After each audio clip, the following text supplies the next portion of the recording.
الحمد للہ رب العالمین، الصلاۃ والسلام علی رسولہ النبی الکریم وعلی آلہ واصحابہ اجمعین۔ الحمد للہ الذی ہدانا لہذا وما كنا لنہتدی لولا ان ہدانا اللہ۔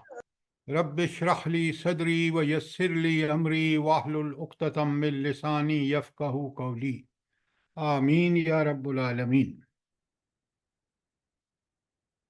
کل ہم نے سورہ ضحیٰ پڑھی ہے جو قرآن مجید میں 93 نمبر پر ہے، اور آج ہم نے اس سے اگلی سورت پڑھنی ہے اور وہ ہے سورہ الم نشرح۔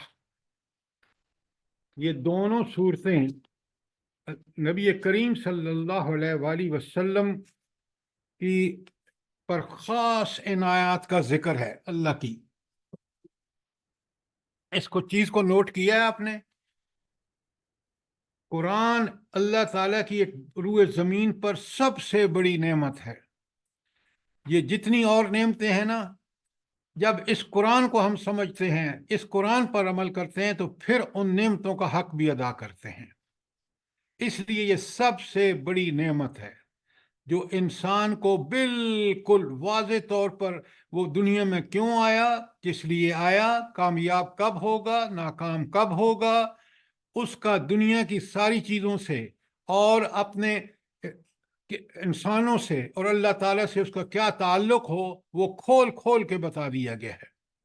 اور یہ قرآن اس طرح دل و دماغ پر حقیقتیں واضح کرتا ہے کہ انسان کوئی دنیا کی کتاب یہ کام نہیں کر سکتی۔ مسلمانوں کی بڑی بدقسمتی ہے کہ وہ اس قرآن کے تقاضوں کو نہ پڑھ اس کا علم حاصل کرتے ہیں، نہ اس کے مطابق عمل کرتے ہیں۔ اور اللہ رب العالمین نے یہ بات بڑی واضح بتا دی کہ اس قرآن سے وابستہ ہے قوموں کا عروج و زوال۔ آج امت اس لیے زوال پذیر ہے، گرتی چلی جا رہی ہے پستیوں کی کھائیوں میں، اس لیے کہ وہ قرآن کو چھوڑ رہی ہے۔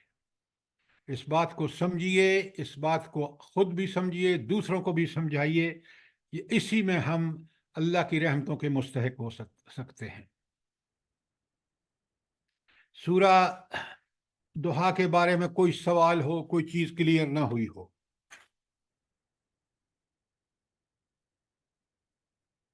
اگر وہ کلیئر ہو گئی ہے تو ہم چلتے ہیں آج سورہ الم نشرح پہ۔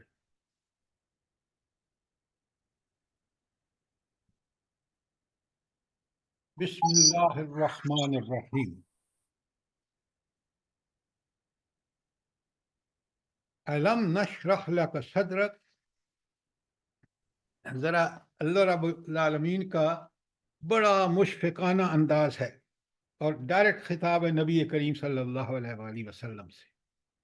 الم نشرح لک صدرک، اے نبی کیا ہم نے آپ کا سینہ آپ کے لیے کھول نہیں دیا؟ یہ سینہ کھولنے کا کیا مطلب ہے؟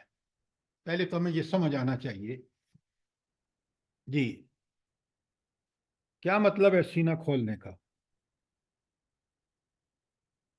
سر ہدایت کی نعمت عطا فرما دی۔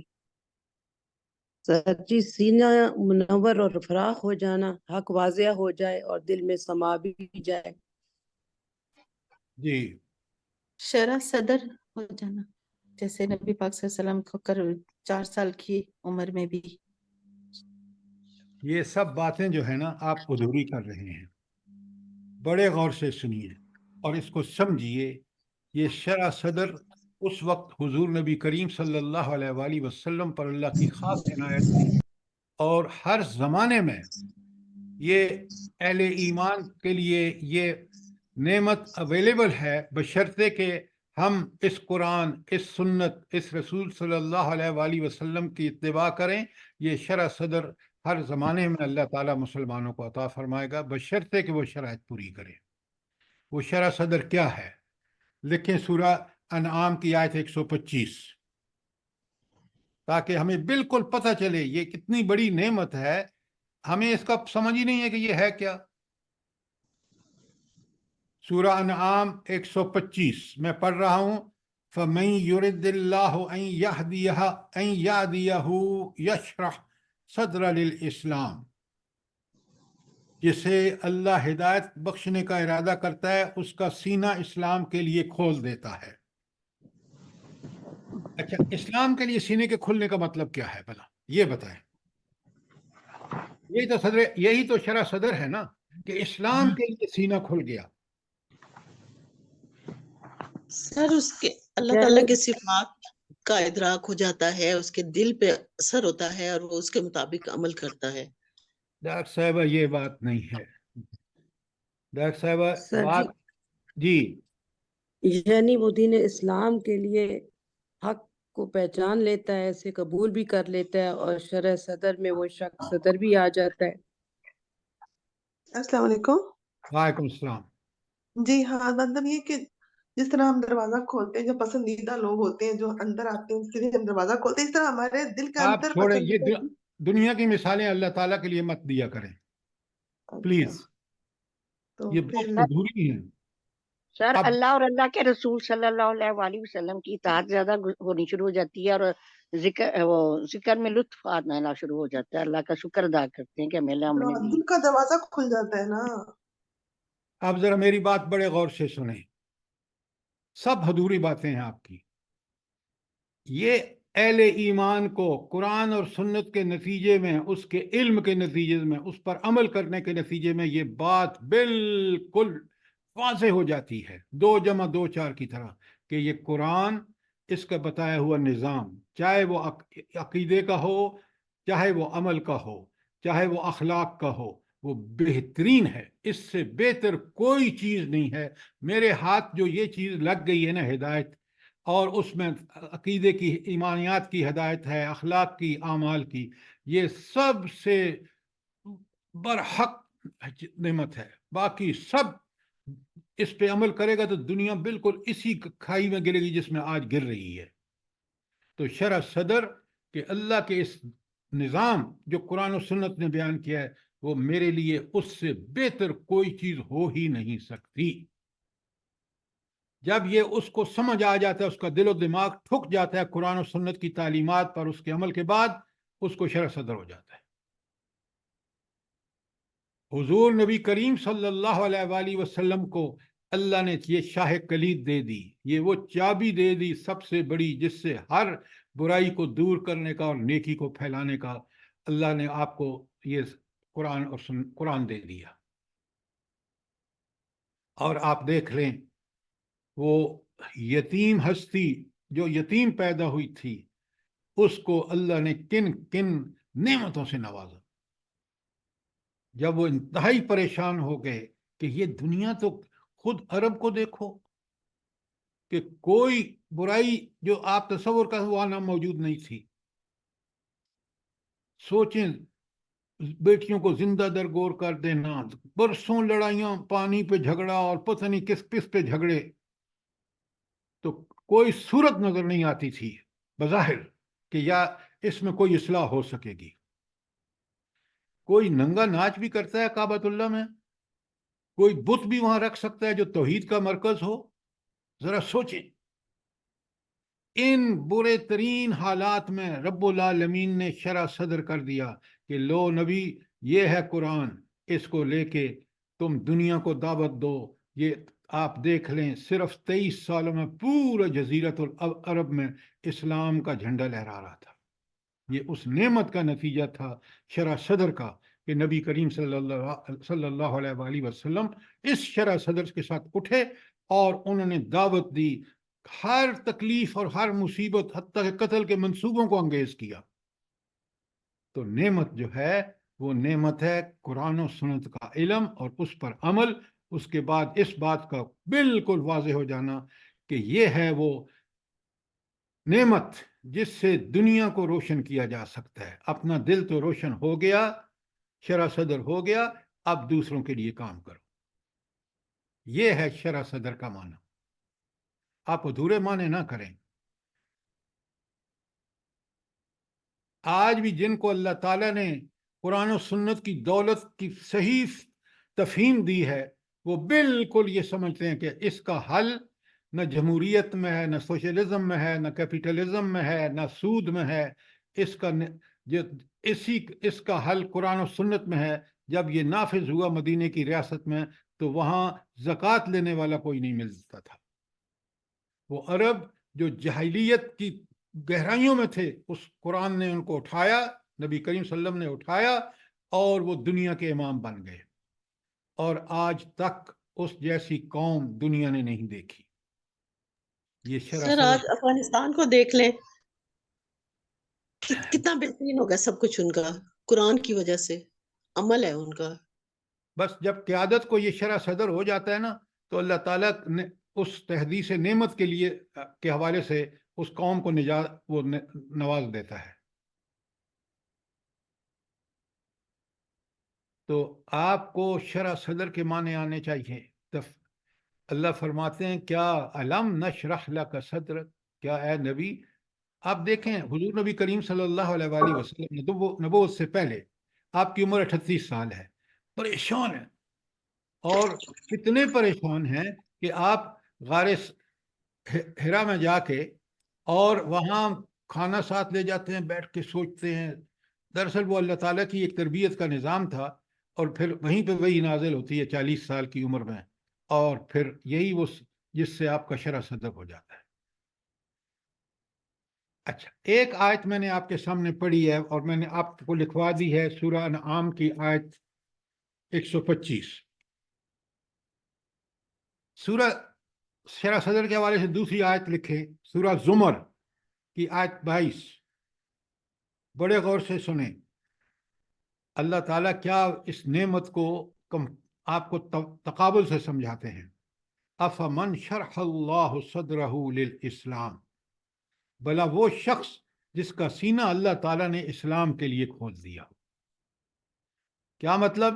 کہ اب اس کو سمجھ آ گئی قرآن کی علم سے اور نبی کریم صلی اللہ علیہ وسلم کے اتباع سے کہ بس یہی وہ راستہ ہے جو بالکل صراط مستقیم پہ لے کے جاتا ہے، کوئی اور راستہ، سارے گمراہیاں ہیں۔ افمن شرح اللہ صدرہ للاسلام، بھلا وہ شخص جس کا سینہ اللہ تعالیٰ نے اسلام کے لیے کھول دیا ہو، فَهُوَ عَلَى نُورٍ مِّن رَبِّهِ، اور وہ اپنے رب کی طرف سے ایک نور پر چل رہا ہو، ایک روشنی پر چل رہا ہو۔ جب انسان کو شرح صدر ہو جاتا ہے تو اس کے اندر ایک بصیرت، ایک روشنی، کہ بس یہ ہے وہ راستہ جو میرے لیے اور میرے جیسے انسانوں کے لیے، اگر وہ ایمان لا کے قبول کر لیں تو یہ وہ روشنی ہے جو ہمیں رہنمائی کرے گی صراط مستقیم تک۔ اب قرآن کا طریقہ ذرا سمجھیں، کس طرح تقابل کر کے سمجھاتا ہے۔ یہ تو وہ آدمی ہے نا جس کا شرح صدر ہو گیا اور اللہ تعالیٰ نے اس کو ایک نور عطا کر دیا۔ اب دوسرے کی بات سنیں، فَوَيْلٌ لِّلْقَاسِيَةِ قُلُوبُهُم مِّن ذِكْرِ اللَّهِ، اس شخص کی طرح ہو سکتا ہے جس نے ان باتوں سے کوئی سبق نہ لیا، تباہی ہے اس کے لیے۔ أُولَٰئِكَ فِي ضَلَالٍ مُّبِينٍ، تو ان کے دل اور فَوَيْلٌ لِّلْقَاسِيَةِ، ان کے دل اور سخت ہو گئے اور وہ کھلی گمراہی میں پڑے ہوئے ہیں۔ اب ذرا بتائیے، قرآن نے بالکل کلیئر کٹ کے، تو شرح صدر ڈگریوں سے نہیں ہوتا، سائنس سے نہیں ہوتا، کسی اور چیز سے نہیں ہوتا، فلسفے سے نہیں ہوتا۔ شرح صدر انسان کو قرآن کی تعلیمات، سنت، نبی کریم صلی اللہ علیہ وآلہ وسلم کا طریقہ جو عین فطرت کے مطابق ہے، جو اس کو ہنر، یہ ساری چیزیں ہنر سکھاتی ہیں، سائنس، ٹیکنالوجی، مینجمنٹ، جو بھی ہے، لیکن جس ہدایت پہ ہمیں چل کر دنیا میں بھی فلاح اور آخرت میں جنت کو وہ راستہ لے جائے، وہ صرف اور صرف قرآن و سنت میں ہے۔ اگر یہ حاصل نہیں کیا تو ہدایت نہیں مل سکتی، شرح صدر نہیں ہو سکتا۔ آپ ذرا خلاصہ سن لیجئے کہ شرح صدر کا پورا مفہوم کیا ہے۔